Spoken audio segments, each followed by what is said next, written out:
Hello everyone, welcome to the channel. I am Askin Nigam, your chemistry teacher, and in today's session we would be learning some hints of the questions of in-text of chapter number 3 of NCERT Chemistry, Electrochemistry. So let's begin.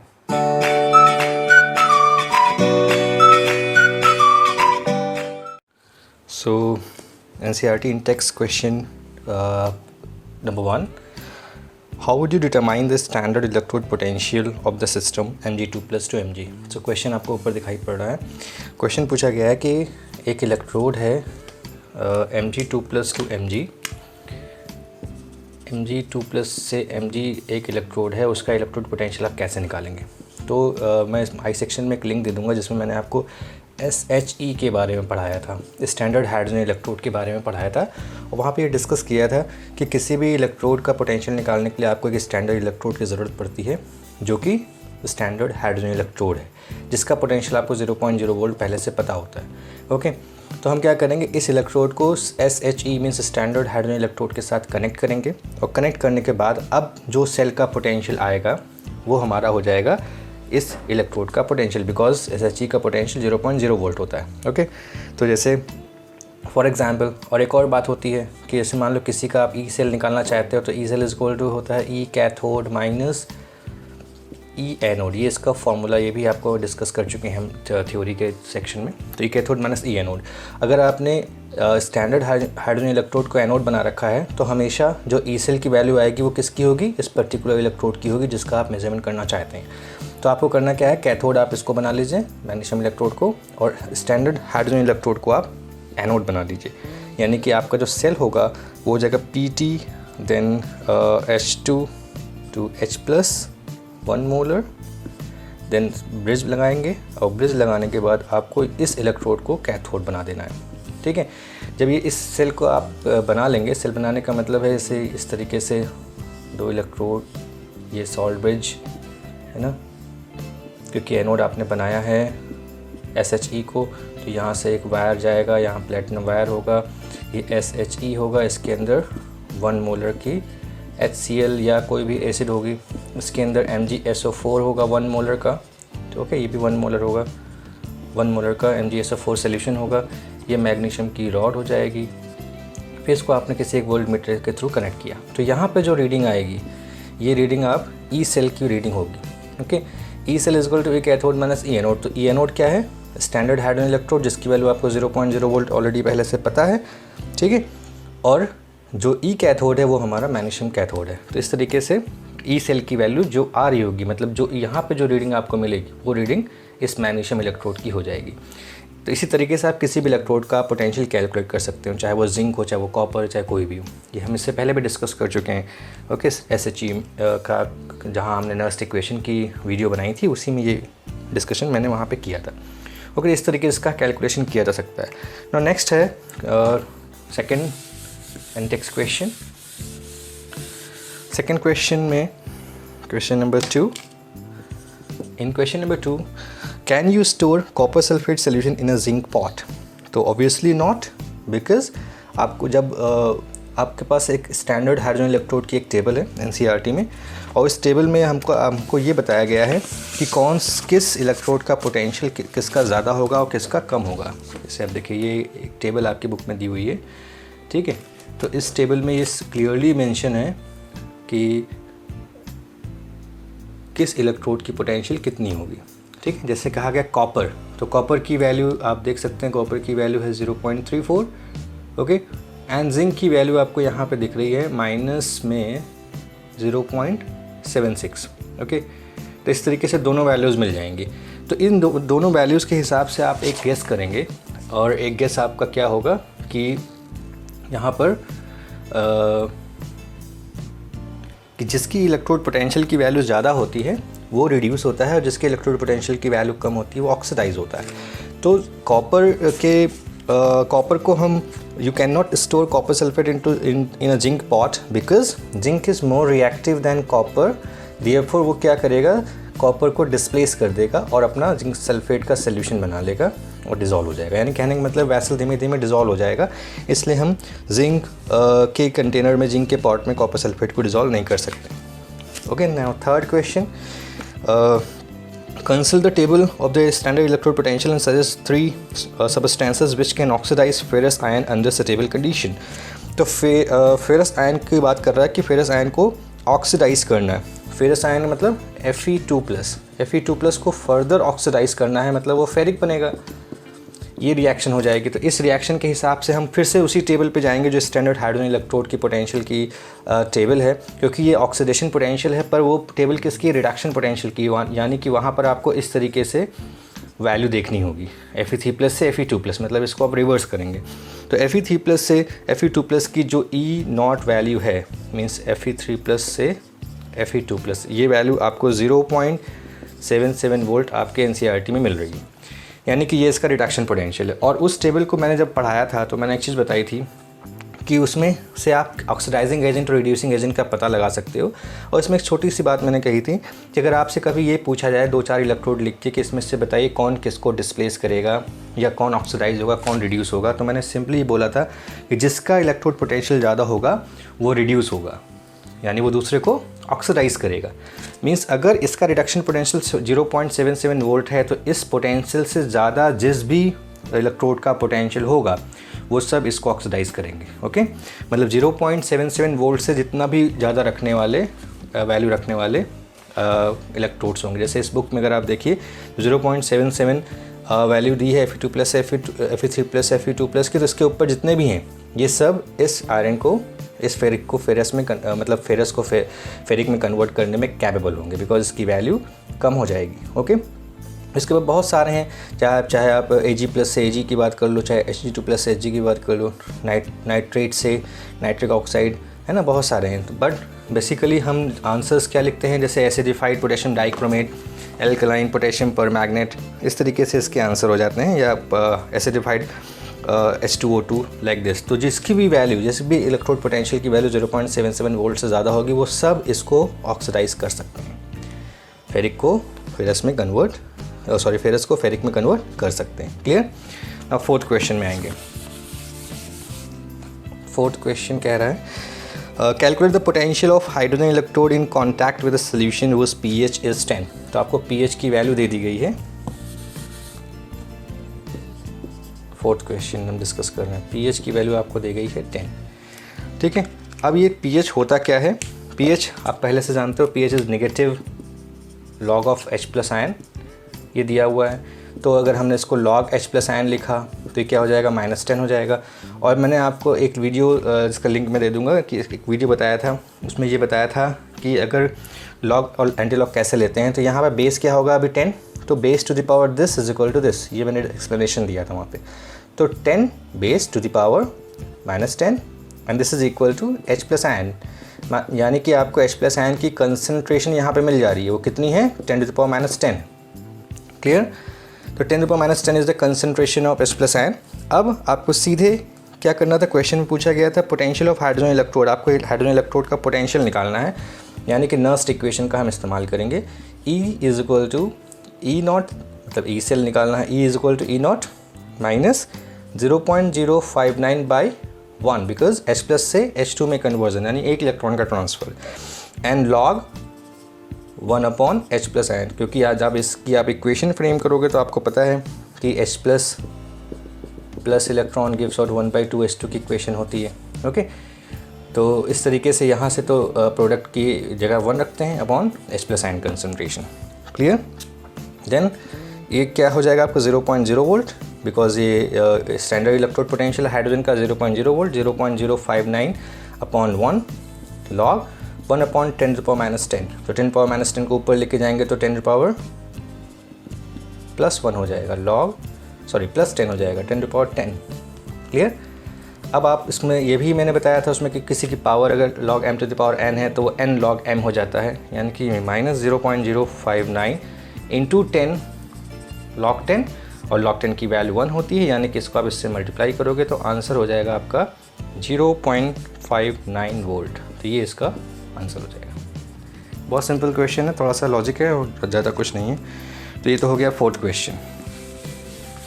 Now next fifth question कह रहा है calculate the EMF of the cell in which following reaction takes place. एक reaction है Ni+2Ag+ और Ag+ की concentration यहाँ पे दी गई 0.02 molar. Then it gives out Ni2+, इसकी भी वैल्यू आपको 0.16 मोलर दे दी गई है, प्लस 2 Ag, और आपको यहाँ पर E0 सेल बता दिया गया है जो कि है 1.03 वोल्ट।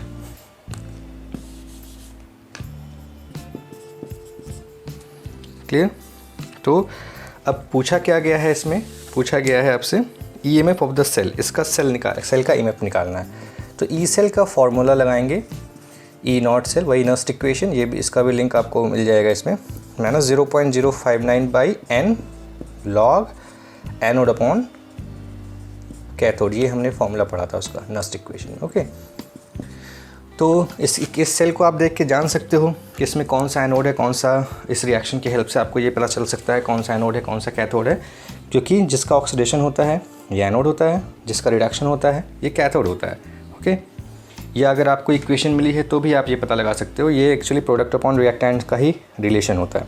तो E cell is equal to E0 cell is 1.03 volt -0.059/n। कितने इलेक्ट्रॉन का ट्रांसफ़र है? 2 इलेक्ट्रॉन का ट्रांसफ़र, लॉग, अब एनोड यहाँ पर निकल है, देखिए प्रोडक्ट साइड में दिया हुआ है, तो निकल की कंसंट्रेशन अपॉन कैथोड क्या है Ag+, उसकी कंसंट्रेशन की power 2। Clear?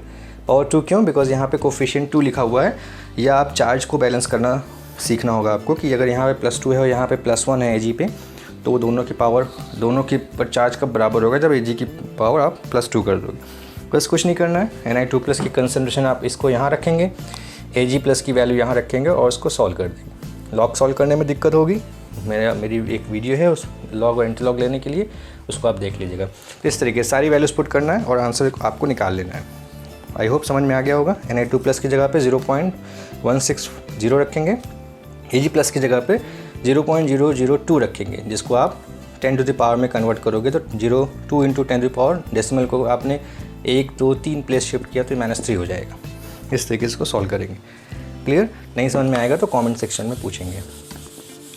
6 question number 6 question कह रहा है the cell in which the following reaction occur has E0 cell this at 298 Kelvin, calculate the standard Gibbs energy and the equilibrium constant of the cell. तो इस question में equation दी हुई है, E0 cell दिया हुआ है और आपसे पूछा है डेल्टा G0 और इक्विलिब्रियम कांस्टेंट। तो डेल्टा G0 की इक्वेशन, इसका एक फार्मूला है जो भी मैंने आपको एक वीडियो में बताया था। तो ये इस फार्मूले में सीधे E0 सेल की वैल्यू आपको ऑलरेडी गिवन है क्वेश्चन में, उसकी वैल्यू रखिएगा फैराडेज। अच्छा, मैं बता ही देता हूँ, delta G0 is equal to number of electron transfer. देखिए नंबर ऑफ इलेक्ट्रॉन कितने ट्रांसफ़र होगी, क्योंकि यहाँ Fe3+ से Fe2+ है। वैसे तो 1 इलेक्ट्रॉन का ट्रांसफ़र है, पर Fe3+ क्या है कि 2 मेंशन किया हुआ है, यानी 2 इलेक्ट्रॉन का ट्रांसफ़र। तो नंबर ऑफ इलेक्ट्रॉन ट्रांसफ़र 2 होगा। Okay, then F Faraday's constant 96500 and E0 cell जो आपको क्वेश्चन में दिया हुआ है। इस तरीके से आपने डेल्टा G0 की वैल्यू निकाल ली, और डेल्टा G0 की वैल्यू निकालने के बाद ये वैल्यू जूल में आएगी। ओके, यूनिट लिखना ज़रूरी है, अगर आप यूनिट नहीं लिखोगे तो आपको 0.5 मार्क्स बोर्ड एग्जाम में कट जाएगा, इसका ध्यान रखना है। देन आपसे पूछा हुआ है इक्विलिब्रियम कांस्टेंट मींस Kc भी निकालना है। तो इसके लिए भी एक रिलेशन हमने पढ़ा हुआ है, delta G0 is equal to -2.303 RT log Kc, ये इक्वेशन। इस इक्वेशन में डेल्टा G0 आपने ऑलरेडी ऊपर निकाल रखा है। ओके, और ये RT रखने की ज़रूरत नहीं है, चाहे तो वैल्यू रखिए, चाहे आप RT को रखना पड़ेगा क्योंकि यहाँ पर NF नीचे नहीं है, फैराडेज कांस्टेंट नहीं है। ठीक है, इसलिए आप गैस कांस्टेंट की वैल्यू 8.314 रखेंगे और टेम्परेचर की वैल्यू भी रख देंगे 298 Kelvin बिकॉज ये दिया हुआ है, और log Kc की वैल्यू निकाल देंगे। तो log Kc is equal to क्या हो जाएगा, delta G minus delta G0 upon 2.303 R into T। सारी वैल्यूज पुट करिएगा, log Kc मिलेगा, और log Kc के बाद Kc निकालने के लिए आपको क्या करना होगा, एंटी लॉग लेना होगा, एंटी लॉग ऑफ दिस जो भी आ रहा हो। एंटी लॉग के लिए भी वीडियो आप देख लीजिएगा। Clear? 6 question. Now 7th question number 7, why does the conductivity of a solution decreases with dilution. तो इसके लिए भी बहुत डिटेल मैंने एक्सप्लेनेशन दिया था कि कंडक्टिविटी जो है वो घट क्यों जाती है। एक स्टेटमेंट का आंसर है कि per unit volume number of ions घट जाते हैं, जिसकी वजह से कंडक्टिविटी डाइल्यूशन के साथ साथ घटती चली जाती है। ओके, तो इसके लिए बहुत एक स्टेटमेंट खाली देना है कि per unit volume number of ions decrease कर जाते हैं, जिसकी वजह से कंडक्टिविटी घटती है। Now next question, suggest way to determine lambda M nought value of water. मतलब आपको लिमिटिंग मोलर कंडक्टिविटी किसकी निकालनी है, वाटर की निकालनी है। तो इसकी वैल्यू क्या आ जाएगी, H प्लस की वैल्यू प्लस OH माइनस। अगर आपको ये दोनों वैल्यूज़ मिल जाएं तो आप lambda M nought of H2O निकाल सकते हैं। तो इसके लिए हम क्या कर सकते हैं, हम lambda M nought of HCl की वैल्यू हमको मिल सकती है, जिससे आपको क्या मिलेगा, H plus plus lambda zero of Cl minus. क्योंकि यहाँ से ये एक्चुअली क्लोरॉस लॉ का हम हेल्प ले रहे हैं इसमें। क्लोरॉस लॉ का भी डिस्कशन हमने एक उसमें वीडियो में किया हुआ है। H प्लस एन तो हमें HCl से मिल जाएगा। OH माइनस के लिए हम NaOH को ले सकते हैं। ओके, तो Na plus plus lambda zero of OH minus. अब इन दोनों को ऐड करोगे तो H प्लस और OH माइनस तो मिल जाएगा, पर NaCl एक्स्ट्रा मिल रहा है आपको, इसलिए हम एक और लेंगे सॉल्ट, जिसको हम NaCl बोलते हैं। और इसका जो क्लोरॉस लॉ के हिसाब से फॉर्मूला बनेगा वो ये बनेगा, equation number 1, equation number 2, equation number 3। तो आपको चाहिए ये इक्वेशन, डिज़ायरेबल इक्वेशन। ये डिज़ायरेबल इक्वेशन कब मिलेगी, जब आप इन दोनों को ऐड करोगे और उसमें से ये माइनस करोगे। यानी कि आपको lambda M HCl plus lambda M nought of NaOH को ऐड करने से H प्लस और OH माइनस मिलेगा, साथ में ये एक्स्ट्रा मिलेगा, इसलिए हम माइनस कर देंगे lambda M nought of NaCl। इस तरीके से आप जब सॉल्व करोगे इसको तो ये किसकी वैल्यू आपको देगा, lambda M nought of H2O। Clear, इस तरीके से आप H2O का निकाल सकते हैं। Then question number 9,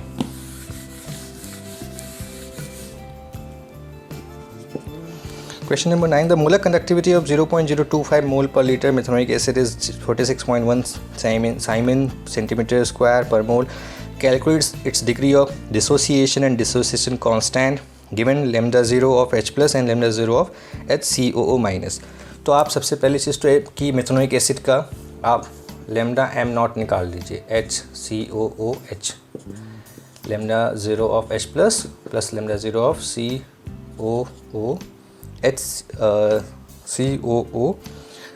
HCOO minus. ये दोनों वैल्यूज़ इसमें दी हुई है, उनको निकालेंगे आप। ओके, निकालने के बाद ये आ जाएगी 0404.2 साइमन सेंटीमीटर स्क्वायर पर मोल। ये दोनों वैल्यूज़ क्वेश्चन में दी हुई है, इससे आपने इसकी वैल्यू निकाल ली। निकालने के बाद ये हो गया लैम्डा एम नॉट। अब आपसे पूछा है degree of dissociation. Degree of dissociation का फॉर्मूला भी हमने आपको पढ़ाया हुआ है, lambda M C lambda M nought, ये फॉर्मूला होता है। तो यानी कि एट पर्टिकुलर कंसंट्रेशन भी आपको वैल्यू दी हुई क्वेश्चन में, that is 46.1, and eight infinite dilution आपने कैलकुलेट कर लिया है, जो कि अभी आया है 404.2। इससे आप अल्फ़ा निकाल लेंगे, और जो अल्फ़ा आएगा, जैसे इसको सॉल्व करने पे ये वैल्यू आएगी 0.114, और उसके बाद फिर आप Kc का फॉर्मूला लगा देंगे, C alpha square upon 1 minus alpha, जहाँ पे कंसंट्रेशन टर्म ऑलरेडी क्वेश्चन में दिया हुआ है, पहली लाइन में ही 0.025 अल्फ़ा आपने निकाल लिया है, 0.114 की पावर 2 अपॉन 1 माइनस 0.414। इसको सॉल्व करके Kc मिल जाएगा। ओके, नेक्स्ट 10th क्वेश्चन की तरफ मूव करेंगे। Question number 10. If a current of 0.5 ampere flows through a metallic wire for 2 hours, then how many electrons would flow through the wire? यानी कि आपको I दिया हुआ है, it is 0.5 ampere. Okay, then time दिया हुआ है, it is 2 hours. तो आप यहाँ से Q निकाल सकते हो, Q is equal to IT. I is 0.5 and T is 2 hours. इनको आपने मिनट में कन्वर्ट किया, देन सेकंड में कन्वर्ट किया, तो ये हो जाएगा आपकी वैल्यू इसकी आ जाएगी 3600 कूलम। क्लियर, तो ये क्यू हो गया, मीन्स चार्ज आ गया, टोटल चार्ज इतना पास हुआ। और आपको पता है इलेक्ट्रॉन का चार्ज कितना होता है, charge on 1 electron is equal to 1.6 into 10⁻⁻19 coulomb. यानी ये वैल्यू है एक इलेक्ट्रॉन के चार्ज की, टोटल चार्ज इतना है। Therefore, number of electron is equal to total charge को आप एक इलेक्ट्रॉन के चार्ज से डिवाइड कर दीजिए। डिवाइड करने के बाद जो आंसर आएगा दैट इज़ 2.25 इंटू 10⁻22 इलेक्ट्रॉन्स, ये इसका आंसर हो जाएगा। क्लियर? तो ये तो हो गया 10th क्वेश्चन। आसान है, कुछ है नहीं, ईजिली क्लियर हो रहे हैं सारे concepts. Then 11th question suggest a list of metals that are extracted electrolytically. ये भी मैंने जब आपको सेशन दिया था तो उसमें बताया था, जितने भी रिएक्टिव मेटल्स हैं, most reactive metals sodium, potassium, calcium, magnesium, aluminium, ये सारे इलेक्ट्रोलाइटिकली एक्सट्रैक्ट किए जाते हैं। Okay, then 12th question number 12 Cr2O72 minus के बाद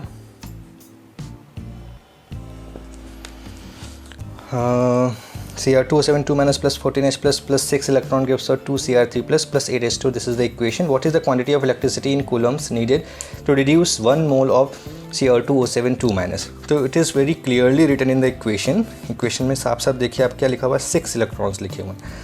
6 इलेक्ट्रॉन का मतलब है कि अगर आप एक डाइक्रोमेट रेडिकल को अगर आप यहाँ से देखें तो ये रिडक्शन की रिएक्शन है, रिडक्शन हाफ रिएक्शन, रिड्यूस हो रहा है। तो एक डाइक्रोमेट रेडिकल को रिड्यूस करने के लिए 6 इलेक्ट्रॉन्स चाहिए।